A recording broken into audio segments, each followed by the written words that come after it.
Hello everyone, and welcome to our podcast, The Intersection of Special Ed and Technology, How Special Needs is Affected in the Digital Age, where we will be discussing how we, as teenagers, can protect the vulnerable in the digital age. Hosting this podcast are Shelby Edison, Helena Coulter, Eli John Stroll, and Henry Johnson. The date is May 11th, 2018, and we are based at HSCBA. Without further ado, let's dive into this podcast. Today we'll be discussing supporting those with special needs, starting with expectations we already have, how we can be kind to them, and how they are already being helped through the existence of the digital age. Before we start with our main topic of discussion, we want to discuss some facts about special education. The Individuals with Disabilities Education Act was started in 1975 to provide free public education to youth with disabilities. In the Houston Independent School District, HISD, a very low special education rate is held because evaluations have been deliberately discouraged and delayed. Massive cuts were made to the HISD special education program, and many teachers lost their jobs. Instances such as these that are heard in the news are just one of the many ways we can protect special needs children in this digital age, and that's what we're here to talk about today. First, we interviewed Samantha Ferguson, a PSI special education teacher from T.H. Rogers.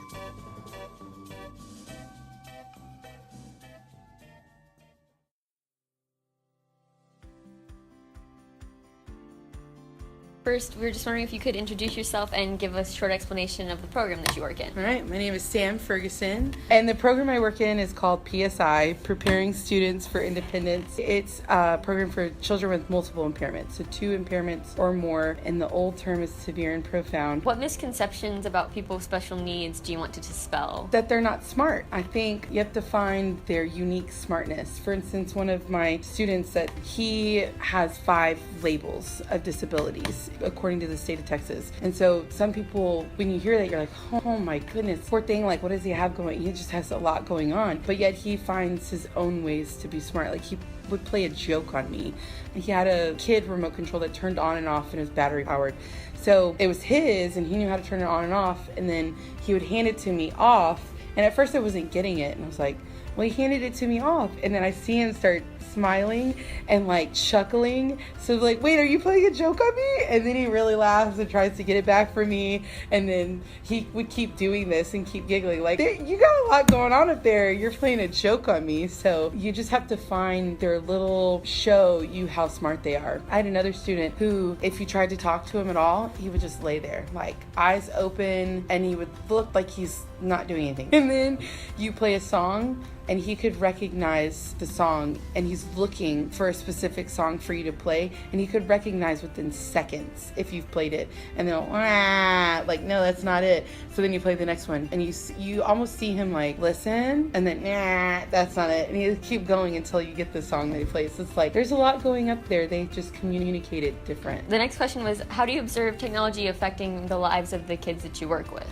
We have a lot of technology, especially here at Rogers. We're pretty lucky. Our PTO, our principal, they're very driven. So if we want something, we can try to find a way to get it. Like we just got new projectors. So it's not on a cart anymore. So it's elevated so that when the students roll by or walk by, they're not in the way. So that was really nice. So we have right behind you, should be in every special life skills, self-contained classroom. So life skills, PSI. And it's the little laptop. It's our ULS, unique learning system. So the screen is touch sensitive, and so the arm can go any which way you want it to, and the screen can. So if you're laying down, I could roll this over to you and we could do something on the screen and it can face you. Or that's pretty cool, especially for kids in wheelchairs. Sometimes the wheelchairs don't sit them upright, so you're not able to sit upright. You're leaning back a little bit, so you can put this right in their face so they can see it or touch it or whatever. And if, let's say, your arm is down here, I can move it to your arm so you can touch and play with it too. So sometimes they'll put like paint on. Them seeing their fingers move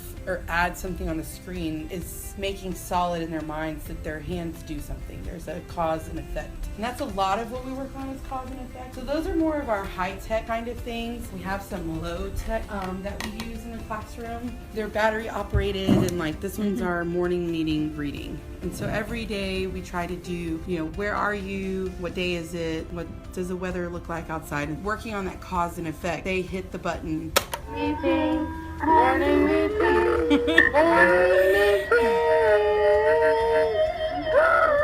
Family meeting time. That's a kid screaming. He gets really excited when he's a part of it. So then that's one of our low-tech options. And so you can put, like this one always stays morning meeting. We have a yes and no button. So when we ask yes or no questions, yes is always on one side, no is always on the other. And then this you can plug into the wall. It's called a power link.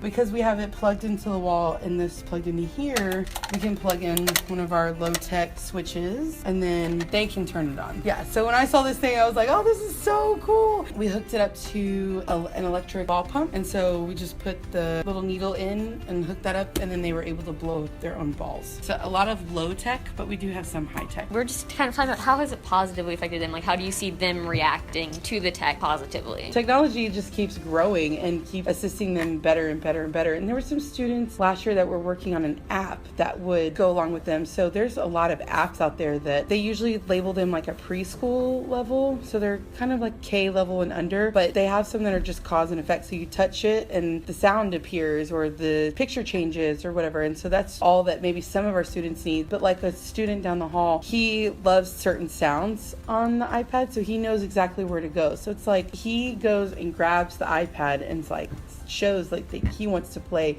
So he's communicating in a very different way. He may not be using his voice, but he's getting enough courage to go do it himself. Is what you want. You want him to be independent, and he's entertaining himself with the iPad. There's a lot of positives, and I think like as things come out and they keep growing and technology keeps booming, things will keep coming into the classroom that affect them in a good way. Have you seen any ways that it has not so positively affected them? Well, I mean, if somebody takes a video and doesn't quite understand the student and they're doing something that someone might find weird, you see those videos and your heart kind of breaks. Like, I think there was a Vine where the kid was getting hit with the basketball in the head. Oh, and he was yeah. like, "Meow." He might have special needs. I don't know him. I don't know that he does. I don't know that he doesn't. But, to the general world, like, oh, look at this weirdo kind of thing. So that's how it could be pretty negative. Like, our students here, they're good.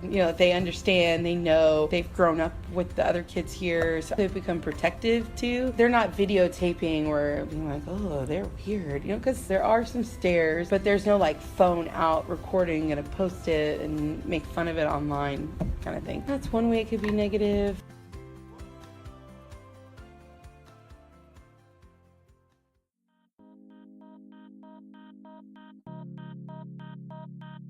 In preparation for this podcast, we listened to other podcasts made by parents of children with special needs. It came to my mind the existence of these podcasts and other online forums can help support these children because their parents are given a resource that contains other people's ideas and experiences that the parents can draw from to help their children grow and develop. I agree completely with what Eli is saying. Although the internet can be seen as an evil place, there are so many resources that can give a lot of helpful information on the internet. I know that at least I use the internet for a lot of research on various topics from school to extracurricular activities. It really doesn't surprise me that parents would also turn to the internet as a helpful resource. Many parents tend to underestimate their children's capabilities when they have special needs. Towards the end, they found that they should actually be overestimating their children. To introduce the second half of our podcast on how teenagers like us can help out, we come now to another part of the interview with Samantha Ferguson.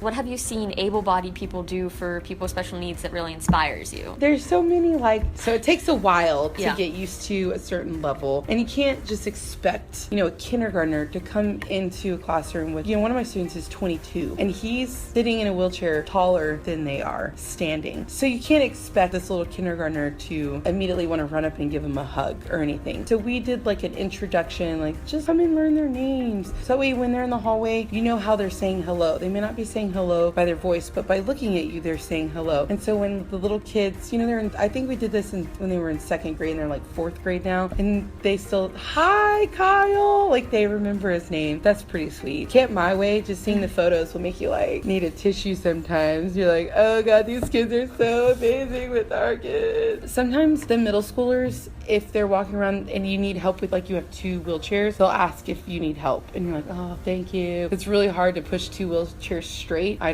don't do it ever because I'm not good at it, and they'll like run into each other, run into the wall, so I just don't like to do it. So that's really nice. Or, if you have a student and you just went to go laminate and you have papers, they'll ask you if you need help with your papers, so that's really sweet. What things have you not seen able-bodied people do that you think would help special needs, or just like things that you think any able-bodied person should do? Saying hi. It's difficult though, like I said before, if you haven't been introduced into it, you might not know where to begin, or it's out of your comfort zone and you don't know. When you walk up on one of my students, he looks at you, most people would say normal. He smiles when you smile, so he has that interaction that almost seems normal, and then you try to speak hi, but he doesn't respond. So you might think he's rude. You might think, oh, what's wrong with him? Because most people, I would assume, when they see somebody in a wheelchair, that mentally they're not affected. But here, some of our students can be. Maybe. You never know what's going on back there. So I think the thing they could do is just say hi. So I would say saying hi. Like, you could even just wave, and it acknowledges their presence, and just speaking. Because then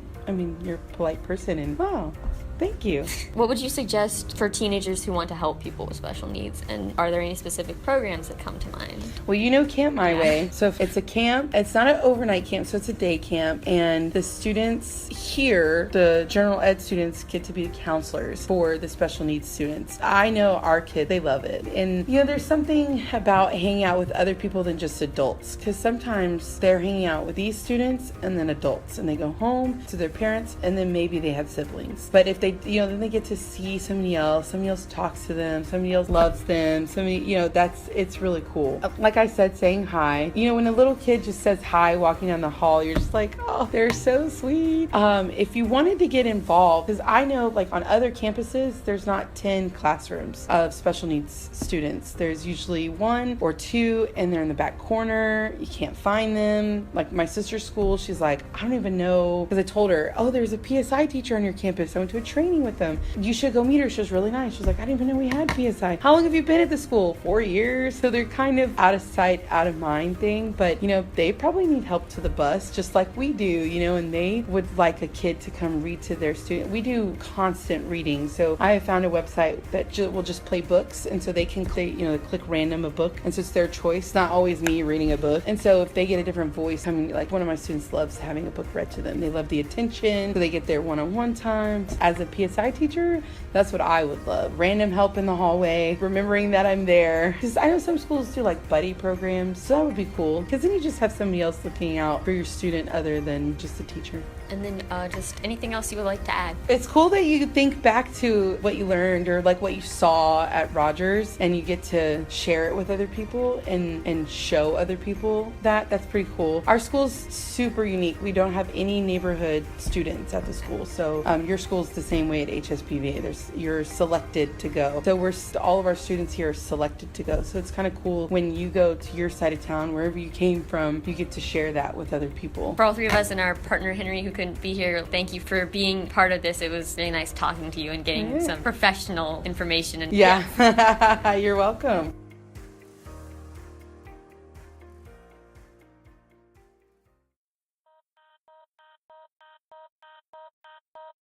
After listening to this part of the interview, we researched and discussed different ways teenagers like us can get involved and volunteer with people with special needs. One way to get involved is to join the Friendship Circle. This is where teen volunteers are each paired with a child with special needs to form a friendship. It helps to connect people with special needs to the broader world and to make them feel less ostracized. Another way teens can get involved is through Camp My Way. Camp My Way is like a summer camp, but it's entirely for children with special needs. The teen volunteers act as counselors and lead the kids through stations meant to simulate a sleepaway camp's activities, but also optimized to allow children with special needs to interact with them, like being able to do arts and crafts and lighting a campfire using switches. Camp My Way is run by the Home Run Hitters organization and takes place at the T.H. Rogers campus. Another important organization to volunteer at would be the Special Olympics. It's an organization that helps people with special needs to experience and play sports in a way that it offers a wide variety of sports and once again has volunteering opportunities for teens.